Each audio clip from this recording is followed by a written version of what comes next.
The silent distress call. The alarm started screaming at 0347 station time. Captain Junho was already running toward the command center before his boots were fully sealed. He had been a soldier long enough to know the difference between a drill and real danger. "This was real. Report," he shouted as he burst through the doors. The command center was chaos. Officers were rushing between stations and every screen showed red warnings. Lieutenant Minho looked up from his console, his face pale. "Unknown vessels entering our sector, Captain.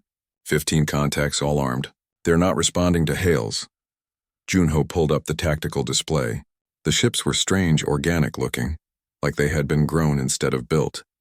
They moved in patterns that reminded him of hunting packs back on Earth. His stomach turned cold. Sound general alarm. "Get everyone to the shelters. How long until they reach us?" 18 minutes, sir." Junho grabbed the station-wide communicator. "This is Captain Junho. This is not a drill. All personnel report to emergency stations immediately.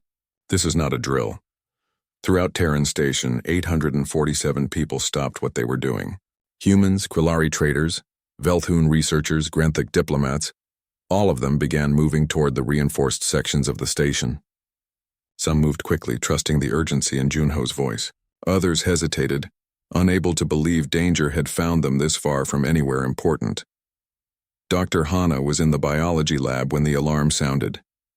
She was studying samples from the nearby moon, fascinating microorganisms that seemed to thrive in radiation that would kill most life. She carefully secured her samples and headed for the door. Her assistant, a young Quillari named Velis, was frozen at her station. "Come on," Hana said gently, taking the alien's arm. "We need to move." "But what about the samples? The research? None of that matters if we're dead. Move." In the engineering section, Yuna was elbow deep in a power conduit when the alarm hit. She was the newest member of the team, only 23 years old, and she had been so excited to get assigned to a frontier station. She pulled herself out of the access tube and grabbed her emergency kit. Her supervisor was already sealing the reactor room. "Yuna, get to shelter." "What about the power grid?" "If something happens, I said get to shelter." "That's an order." She ran, but part of her mind was already calculating. The station's power distribution was old, inefficient.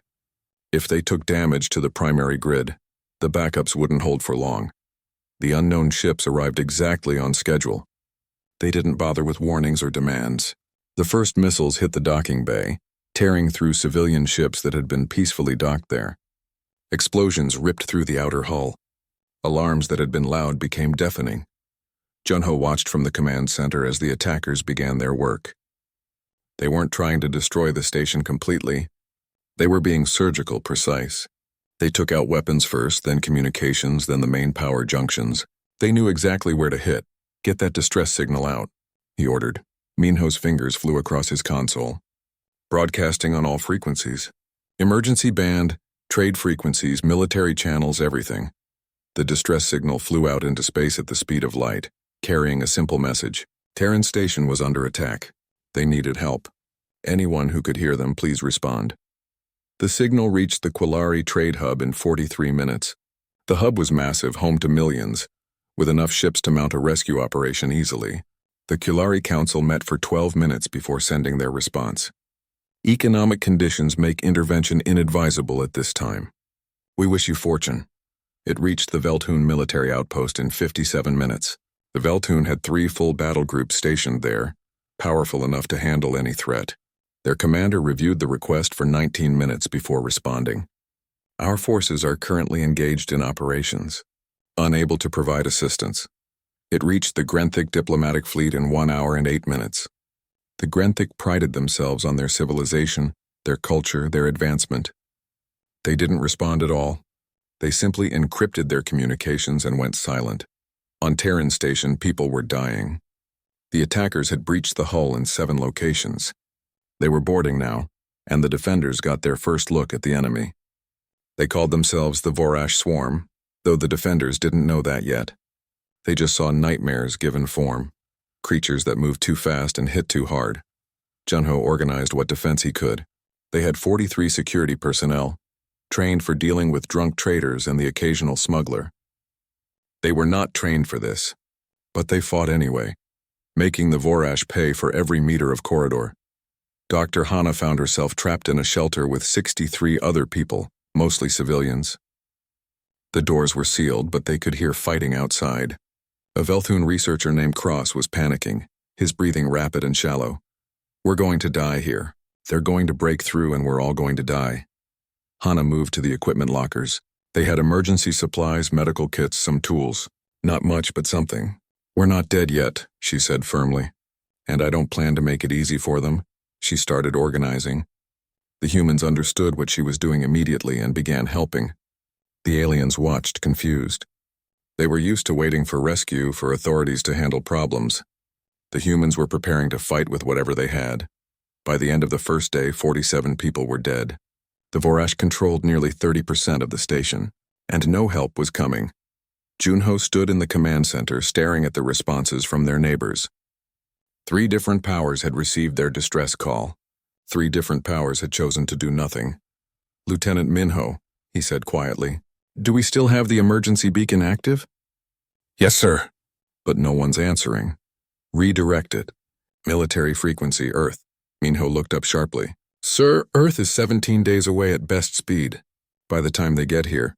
"I know how far Earth is, Lieutenant. Send the signal." Yuna had managed to get back to engineering despite orders. She couldn't just sit in a shelter while the station died around her. She began rerouting power, sacrificing non-essential sections to keep life support running in the shelters. It was like performing surgery on a patient who was still awake and screaming. Her console showed the message going out toward Earth. 17 days. Could they last 17 days? She pulled up the power projection models. 3 days. Maybe 4 if she pushed everything to the absolute limit. After that, life support would fail. 3 days to hold out until help that was 17 days away. The math was simple and brutal. But Yuna had grown up on Earth, where the math had been against humanity for millions of years. And humanity had survived anyway. She got back to work, her hands steady, rewiring power conduits while the station shook from impacts above her head. Somewhere in the dark corridors, people were fighting and dying. All she could do was keep the lights on a little longer. The distress signal flew out into the darkness, heading toward a small blue planet on the far edge of known space. A planet most species considered too dangerous to colonize, where almost everything was poisonous or predatory or both. A planet that had forged its inhabitants in fire and ice and endless struggle. The message was simple. Terran Station needed help. Earth heard them. The Deathworld Protocol Admiral Soman was drinking her 3rd coffee of the morning when the priority alert hit her personal communicator. She set the cup down carefully, read the message twice, and then started moving. By the time she reached the war room aboard the carrier Indomitable, her command staff was already assembling. "Talk to me," she said, taking her seat at the head of the conference table. Commander Hyunwoo brought up the main display. "Distress call from Terran Station received 42 minutes ago. The timestamp shows it was sent 6 hours before we received it. Station is under attack by unknown hostile forces. Initial casualty reports indicate at least 50 dead, possibly more by now." Who else received the call? The intelligence officer, a sharp-eyed woman named Suji, pulled up additional data. "That's where it gets interesting, Admiral. The first distress call went out to 3 nearby systems: the Quilari Trade Hub, the Veltun Military Outpost, and the Grenthik Diplomatic Fleet. All 3 received the signal.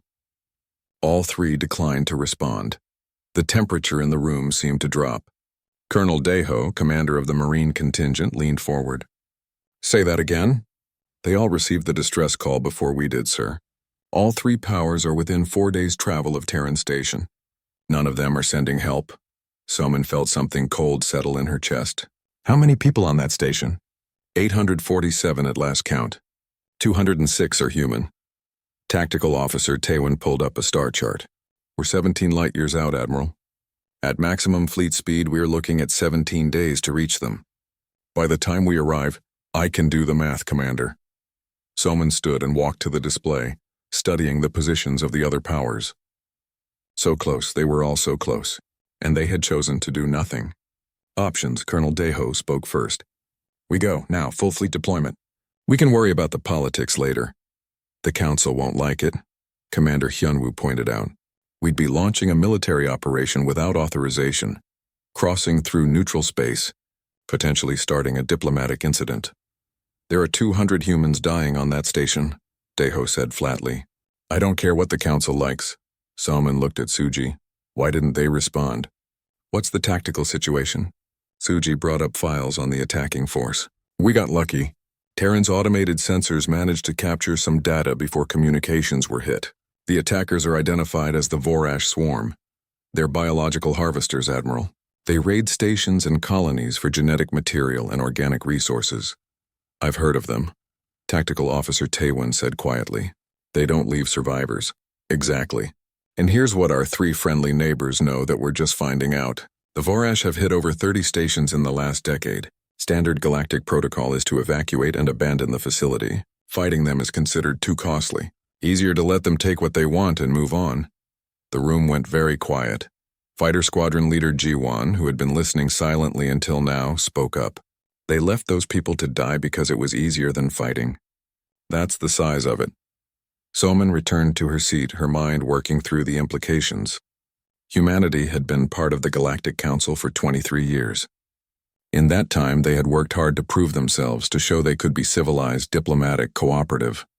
Earth was classified as a Class 12 death world, the highest rating. Most Council species came from gentler planets. They looked at humans with a mixture of fascination and fear, amazed that anything could survive on a planet as hostile as Earth. Humanity had tried to fit in, to follow the rules, to be good members of the galactic community. But sometimes Soman thought the rules were wrong. Commander Hyunwoo, she said, if we pushed the fleet past safety limits, how fast could we get there? The chief engineer pulled up technical specifications. Admiral, I really don't recommend. How fast, Commander? Hyunwoo ran the calculations, his frown deepening with each number. If we ran the reactors at 140% capacity, ignored heat warnings, and burned through our safety margins, 9 days. Maybe 8 if we got lucky. But we'd be risking reactor failure, structural stress, system burnouts. Can you do it?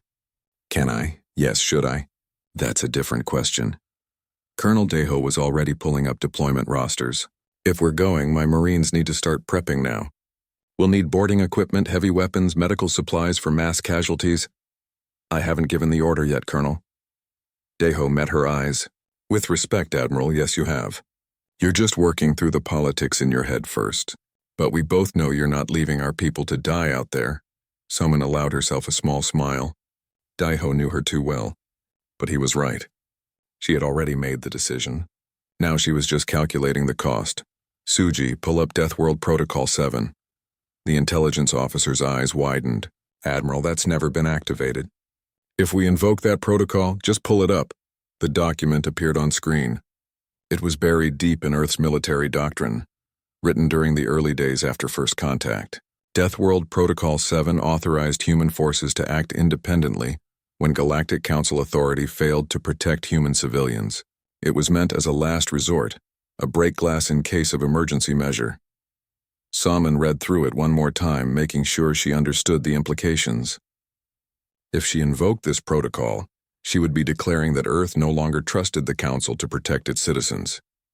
It would change everything about humanity's relationship with the galaxy.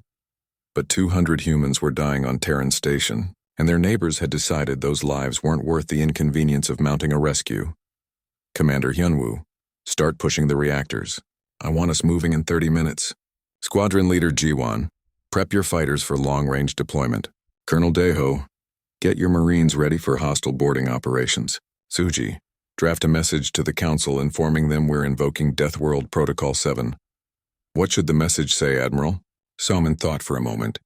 Tell them we're responding to the Terran distress call. Tell them any forces that interfere will be engaged, and tell them humanity protects its own. The command staff moved with practiced efficiency. Within minutes, the Indomitable's massive engines began spinning up. Throughout the fleet, ships received their orders and began preparations. In the flight bay, Ji-Wan gathered her pilots. They were young, most of them, eager and untested. But they understood what was happening. Somewhere out there, people needed help, and no one else was coming. Listen up, she said. We're about to take a trip into hell. The fleet's going to push harder than it's ever pushed before. We're going to arrive at a hostile situation against an enemy that doesn't take prisoners. And we're doing all of this because the so-called civilized species of this galaxy decided it was too much trouble to save innocent lives. She looked at each of her pilots in turn. They call us Deathworlders. They think we're barely controlled savages from a nightmare planet. Maybe they're right, but we're the savages who don't leave people behind. The pilots checked their flight suits and began pre-flight checks. Above them, the Indomitable's reactor climbed past safe operating limits, its power core burning brighter than regulations allowed. Admiral Soman stood on the bridge, watching her fleet form up around her. She opened a channel to all ships. "This is Admiral Soman to all vessels. We're about to do something that's never been done before. We're going to push our ships beyond their limits, risk our lives, and possibly start a war with the Galactic Council. We're doing this for 200 humans and 600 aliens that nobody else thinks are worth saving. If anyone has a problem with that, now's the time to speak up." The comm channel stayed silent. "Good. Let's show the galaxy what Deathworlders do when someone needs help. All ships maximum burn. We've got 9 days to cover 17 days of space. Time to find out what these ships can really do." The Terran Defense Fleet began its burn. Engines screaming, reactors pushed into the red zone. Behind them, they broadcast a single message on all galactic frequencies, making sure everyone knew exactly what they were doing. On Terran Station, the survivors had no idea help was coming. They just kept fighting, kept surviving, kept holding on one more hour, one more day. That's what humans did. They survived impossible odds on an impossible planet, and now they were bringing that same stubborn refusal to die to the rest of the galaxy. 9 days in hell, the power failed in Section 7 on the second day. Una watched the readouts die one by one, knowing that 40 people were in that section, knowing there was nothing she could do. The main power grid was gone. She was running everything through backups and auxiliary systems, routing power in ways the station designers never imagined. But there was only so much she could do. She wiped sweat from her forehead and kept working. The reactor room was hot, the cooling systems running at minimum to conserve power.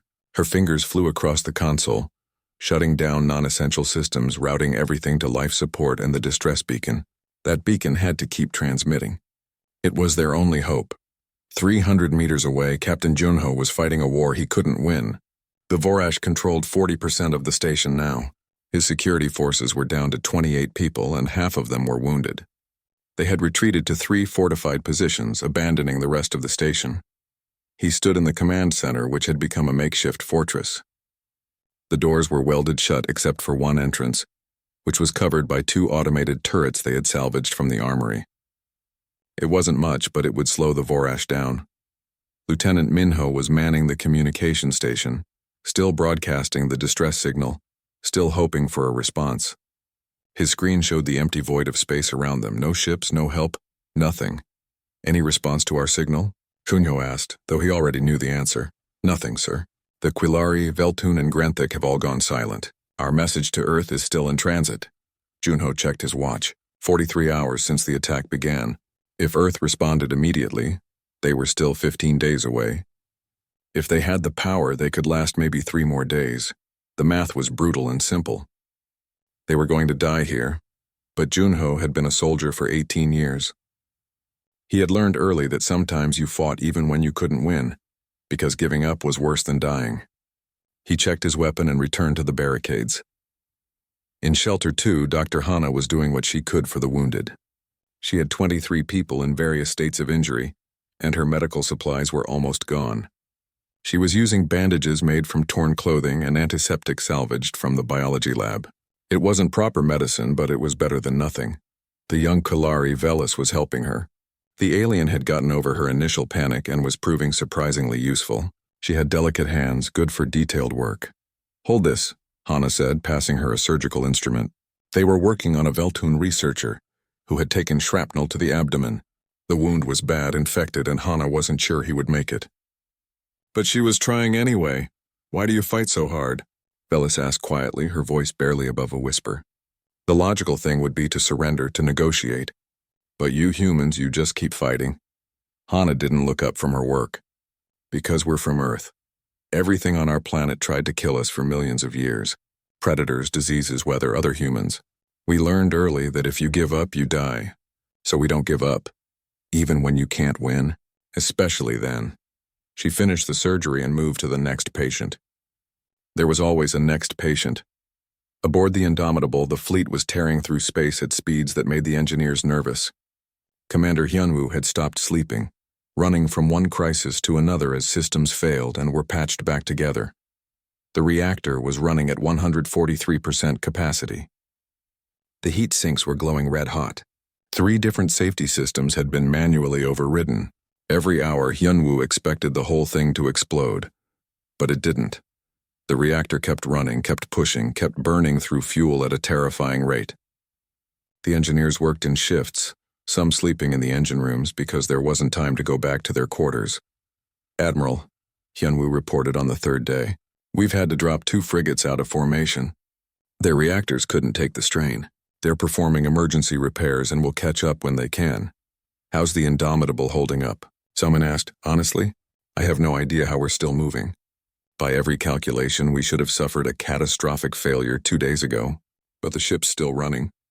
I think she knows people are depending on us." Solomon smiled at that. Ships weren't alive, not really, but every captain knew their vessel had personality. The Indomitable was living up to her name. In the fighter bay, squadron leader Ji-won was running her pilots through simulation after simulation. They trained against every scenario they could imagine. The Vorash were known to use swarm tactics, overwhelming defenders with numbers. Ji-won's pilots needed to be ready. "Again," she ordered as a pilot failed to clear a simulated debris field. "You get sloppy out there, people die. Run it again." Her pilots were exhausted, but none of them complained. They understood what was waiting at the end of this journey.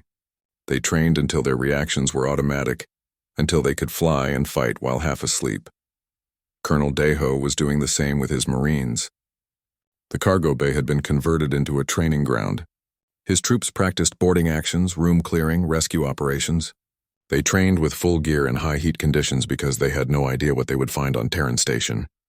"Move faster," he shouted at a team struggling through a simulated corridor. "Those people have been fighting for days. They don't need tired Marines showing up late." The Marines pushed harder. They were volunteers, all of them.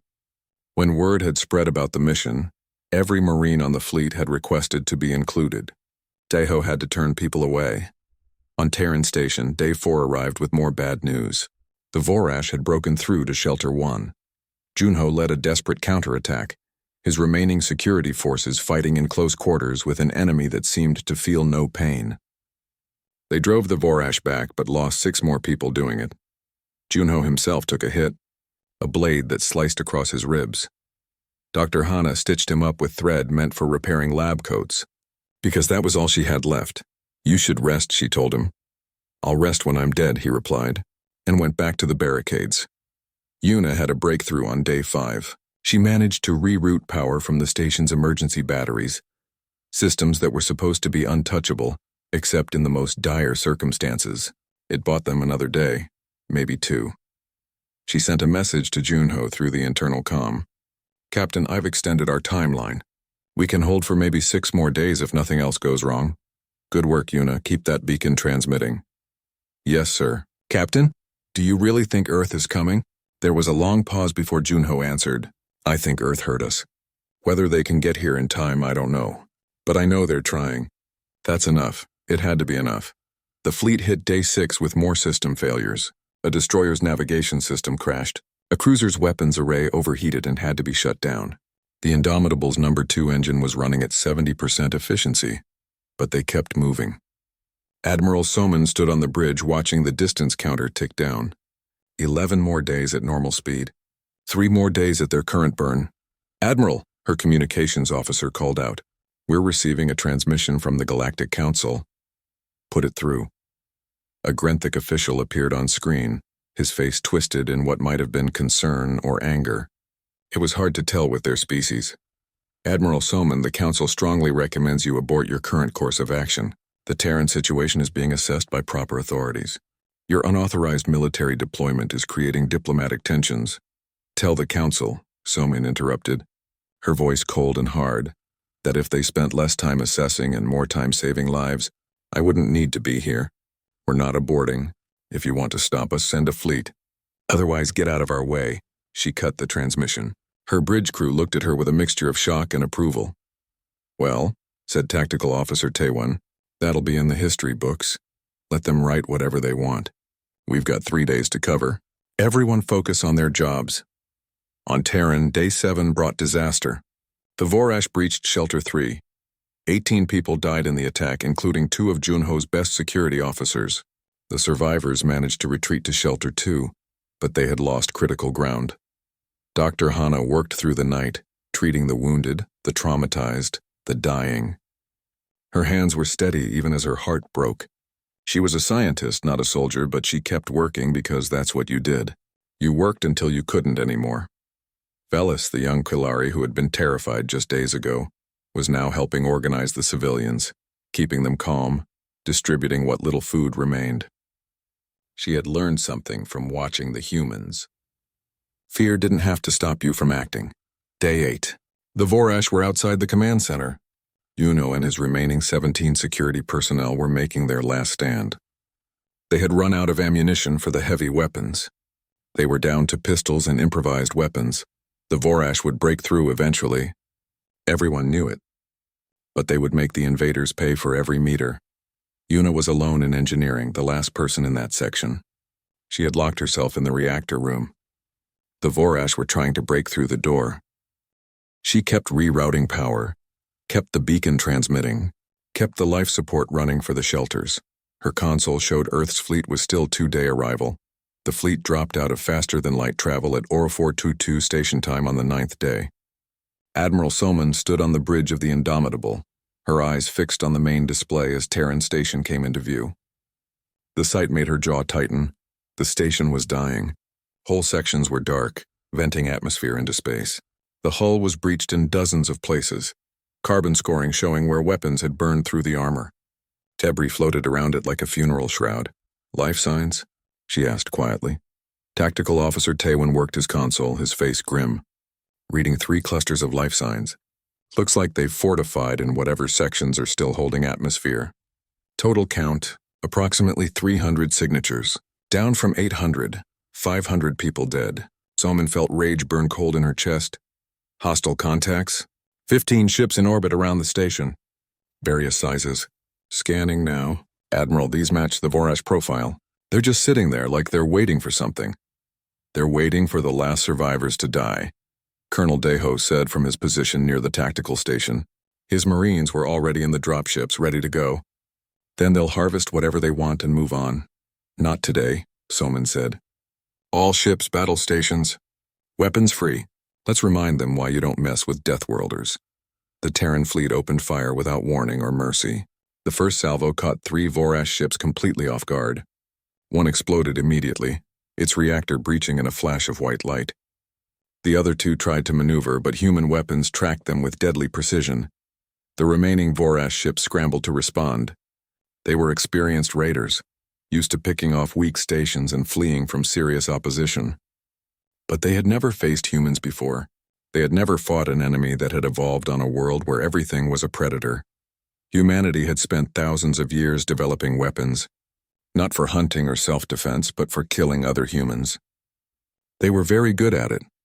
Those skills translated well to killing aliens. Squadron leader Jiwan led her fighters into the chaos. Gold Squadron with me. Silver, take the flankers. Red, cover the dropships. Her pilots moved like a school of fish, each knowing instinctively where the others would be. They had trained for this, drilled until their reactions were automatic. Now that training paid off, a Vorash ship tried to run. Jiwan pursued it, her fighters' weapons painting tracking solutions on her display. You don't get to run, she said quietly and fired. The Vorash ship died in silence. Within 17 minutes, 8 Vorash ships were destroyed. The remaining 7 tried to flee in different directions, hoping at least some would escape. All fighters pursue, Soman ordered. I want every single one of them.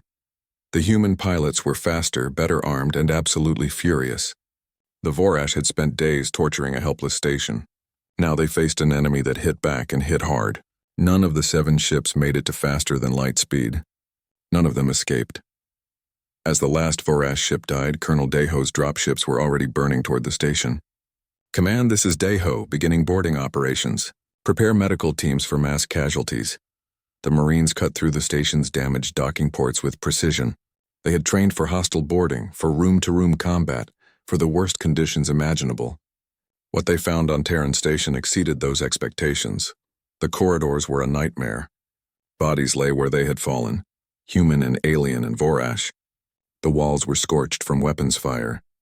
In some sections, the atmosphere was so thin the Marines needed their suits sealed. Emergency lights flickered weakly, casting everything in red shadows. "Spread out," Deho ordered. "Find the survivors. Watch for booby traps and stay alert. The Vorash might have left guards behind." They moved through the station in fire teams, professional and efficient. Each room they cleared, each corridor they secured, brought them closer to the life signs on their scanners. The first survivor pocket was the command center. Deho's team breached the welded doors to find Captain Junho slumped against a console, weapon in hand, barely conscious. Behind him, 31 people were crammed into a space meant for 10. They were alive. Junho looked up as the Marines entered, his eyes struggling to focus. He saw the Terran Defense Force insignia on their armor and managed 3 words. "Took you long enough." Deho knelt beside him, checking his wounds.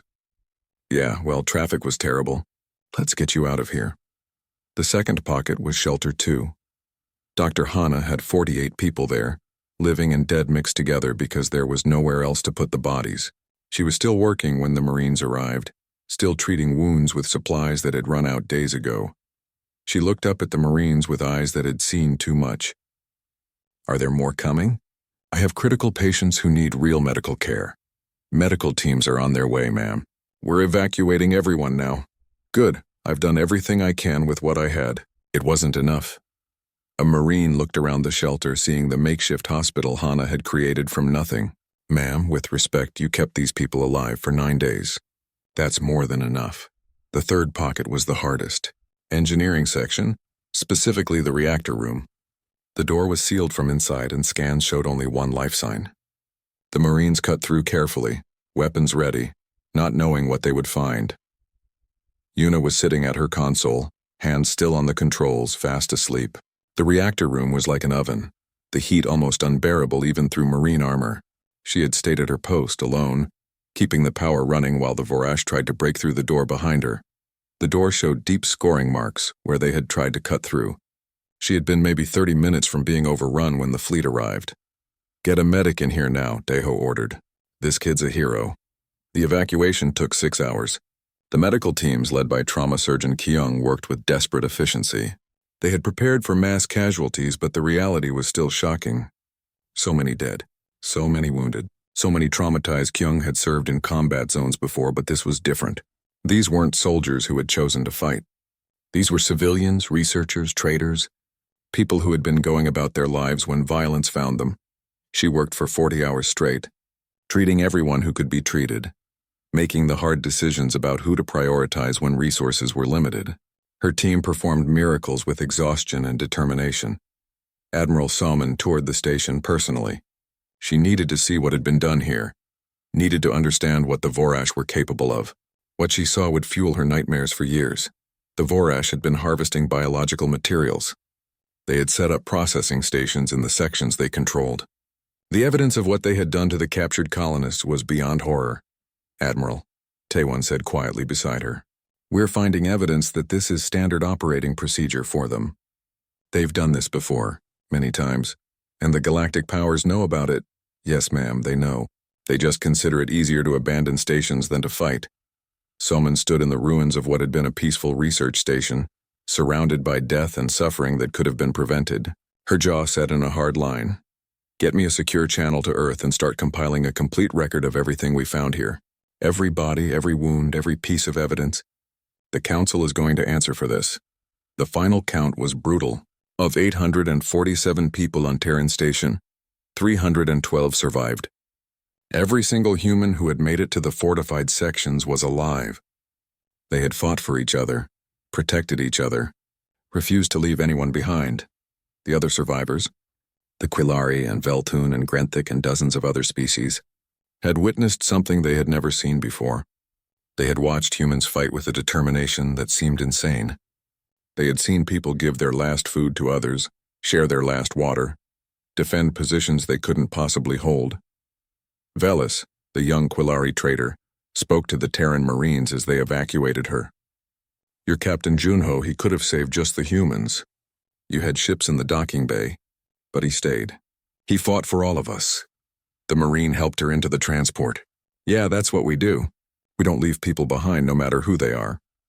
As the last survivors were evacuated, Yuna was carried out of the reactor room, still unconscious from exhaustion and heat exposure.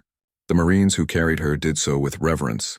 She had been alone in the dark, knowing the monsters were at her door, and she had kept working anyway. That night, aboard the Indomitable, Captain Junho sat in the medical bay, his wounds treated and bandaged. Dr. Hana was in the bed next to him, finally allowing herself to rest. Yuna was 3 beds down, sleeping under heavy sedation. Admiral Soman visited them personally. Captain Junho, Doctor, I wanted to tell you personally that you did good work. You kept those people alive against impossible odds. Junho shook his head slowly. We lost 500 people, Admiral. I wouldn't call that good. You saved 300. Against an enemy that never leaves survivors, you saved 300. That's more than good, Captain. That's a miracle. Outside, the Terran fleet The reckoning. The news hit the galactic networks like a bomb. Admiral Soman had released everything. Full communication logs showing 3 different powers receiving and ignoring the Terran distress call. Tactical recordings of the Vorash attack. Medical reports detailing what had been done to the captured colonists. And most damaging of all, historical records showing this had happened before dozens of times. The Galactic Council had known about the Vorash for years. They had established protocols for dealing with them. Those protocols amounted to run away and let them take what they want. Intelligence analyst Suji sat in her office aboard the Indomitable, compiling the final report. What she found made her sick. The pattern was clear and consistent.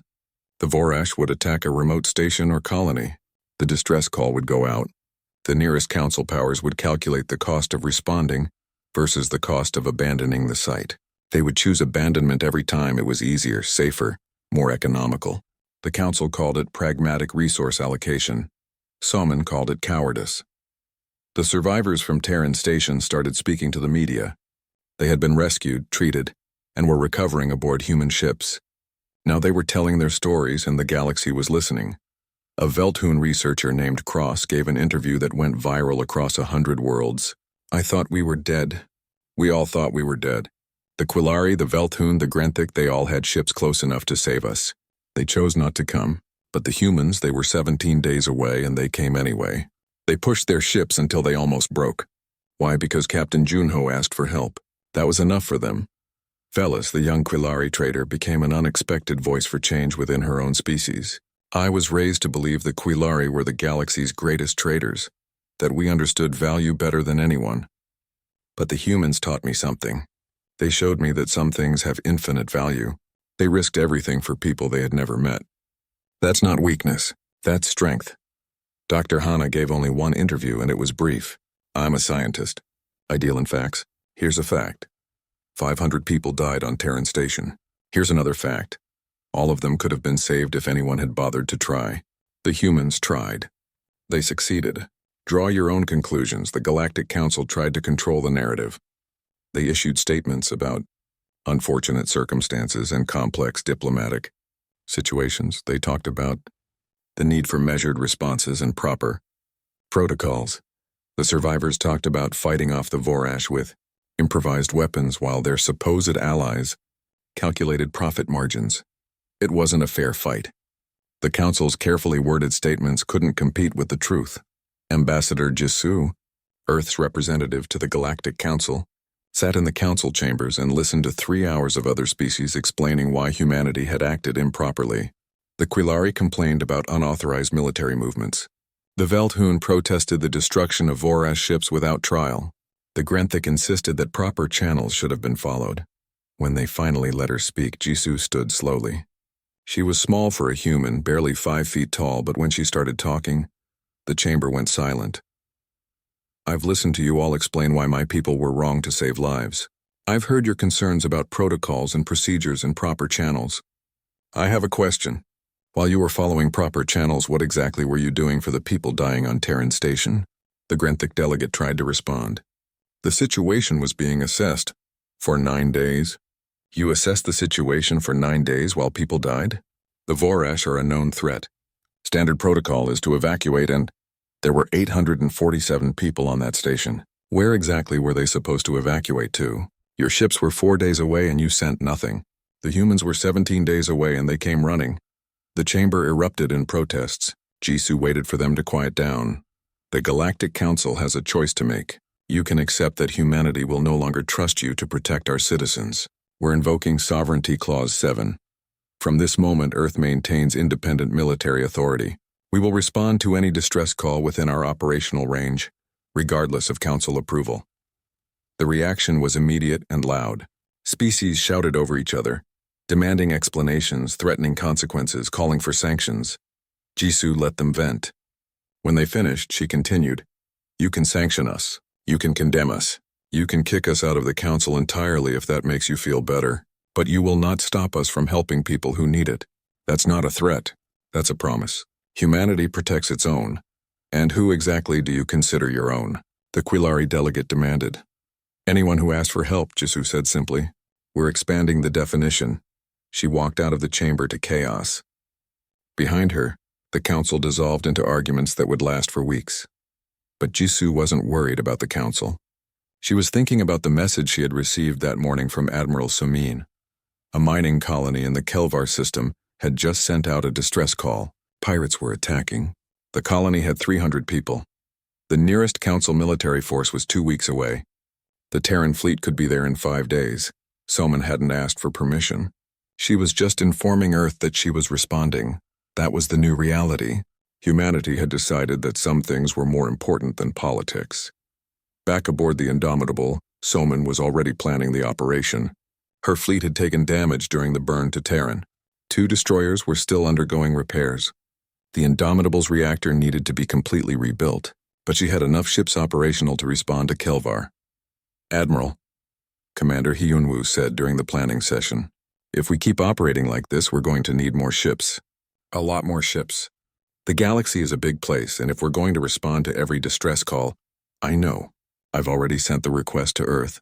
They're accelerating the shipbuilding program, but until then we work with what we have." Colonel Daeho pulled up tactical projections. "Pirates are different from the Vorash. They'll probably run when we show up. The trick will be catching them before they can jump away." Squadron Leader Jiwon studied the star charts. "My fighters can launch early, get there ahead of the main fleet. If we time it right, we can box them in." They worked through the details, professionals doing what they did best. But there was a new energy in the room, a sense of purpose that went beyond military objectives. They weren't just soldiers anymore. They were something new. They were the people who showed up when no one else would. The news from Terran continued to spread. Other species started asking uncomfortable questions. Why had their governments ignored the distress call? Why was abandonment considered acceptable? Why were humans the only ones who seemed to think those lives mattered? Some governments doubled down, insisting they had followed proper protocols. But their citizens weren't buying it anymore. Protests started on Quilari worlds, demanding better emergency response. Veltoon officers began questioning orders that prioritized politics over rescue operations. Even the Grenthic, usually united in their superiority, saw internal debates about the ethics of abandonment. Humanity's example was contagious. The idea that you should help people even when it was hard, even when it cost you something, even when it was inconvenient, it seemed radical to species that had spent centuries optimizing everything for efficiency and profit. But it resonated with individuals, even if their governments resisted. 3 weeks after Terran, something remarkable happened. A small independent freighter, crew of 8, sent out a distress call. Engine failure in deep space, life support failing. The nearest Council station calculated the cost of sending a rescue ship and decided it wasn't worth it for 8 people. But a Quilari trader named Moros, captain of a civilian cargo ship, changed course and headed toward the distress signal. It cost him 3 days and put him behind schedule. His company threatened to fire him. He saved all 8 people. When asked why he did it, Moro said something simple. "I watched the humans save everyone on Terran. I watched them risk everything for strangers. I thought, if they can do that, surely I can delay a cargo shipment." Seemed like the least I could do. Other stories followed. A Veltoon military officer who defied orders to respond to a distress call. A Grenthic diplomat who used her personal shuttle to evacuate colonists from a failing habitat. Small acts of courage inspired by watching humans refuse to accept that some lives weren't worth saving. The Galactic Council was fracturing. The older, established powers insisted on maintaining traditional protocols. But younger species, those still remembered what it was like to struggle, were demanding change. Admiral Soman received reports of all this from her intelligence staff. She read them in her quarters late at night when the ship was quiet and she could think. They had changed something. The Terran rescue hadn't just saved 300 lives. It had planted an idea, one that was spreading across the galaxy like wildfire. Maybe the old ways were wrong. Maybe you shouldn't abandon people just because saving them was expensive or dangerous or politically complicated. Maybe every life had value, regardless of what species it belonged to or how much it cost to protect. It was a radical idea,